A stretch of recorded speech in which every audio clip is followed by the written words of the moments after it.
Hello नमस्ते सेवा। आज चाहिँ 2022 साल माघ महिनाको 17 गते विशेष दिन, किनभने आज मेरो आपाको 84औं जन्मदिन परेको छ। त्यसैले म आज बिहानैदेखि व्यस्त छु।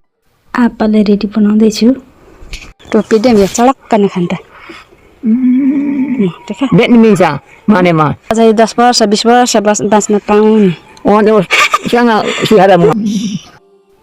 आपालाई यसरी मैले पुरा रेडी बनाइसकेको छु। फाइनली हाम्रो केक पनि आइसकेको छ।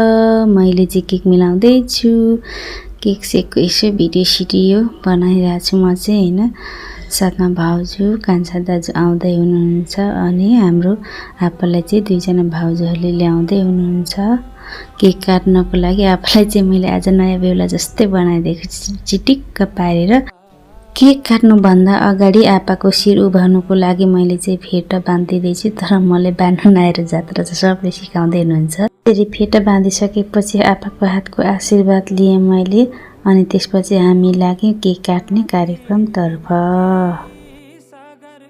84 वर्षको दुखाइतिर यसो नहो happy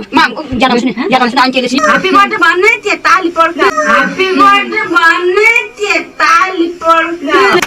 happy birthday to you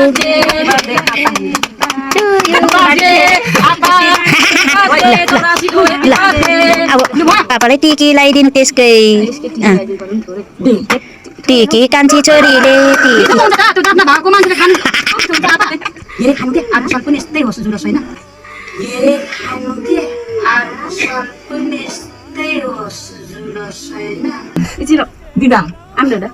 उल्टोलिसा कान्छी उल्टोलिसा यता झरेर यता लगाइदिनु।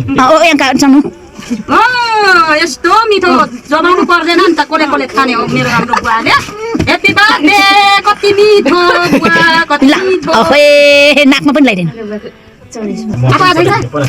ल ल आउनु जानु तपाईँ। अब केक खुवाउने पालो कान्छा दाजेको। त्यसपछि चल्दैछ फोटो सेसन। ह्यापी बर्थडे आपा।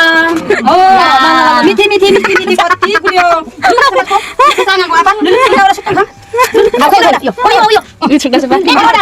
बाबाको हाई आज मैले 84 वर्ष पुगेको आपाको आउँदैछ के मिठो। आपा भोलि पनि 84 गर्नुपर्छ ल। आपा भोलि पनि 84 गर्नुपर्छ ल। मलाई आशीर्वाद दिनु आपा। ल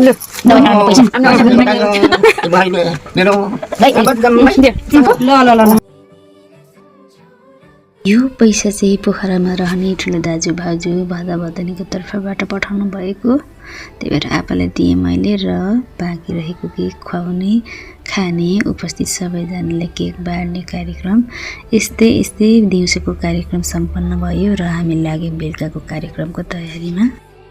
हाम्रो आपाको जन्मदिनलाई त्यस्तो धुमधामसँगले मनाउने त्यस्तो प्लान केही पनि थिएन, किनभने हाम्रो फ्यामिली सबैजना हुनुहुन्थेन, बाहिर हुनुहुन्थ्यो सबैजना।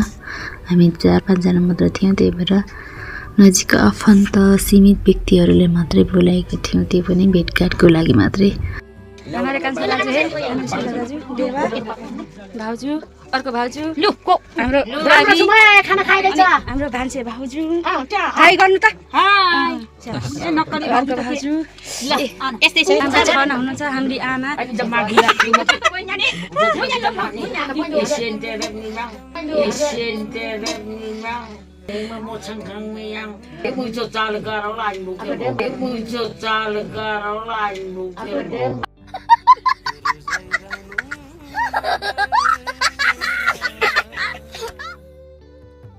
छोटो भेटघाट तर निकै रमाइलो भयो। यसरी नै सम्पन्न गर्यौँ हामीले हाम्रो आपाको 84औं जन्मदिनको कार्यक्रम।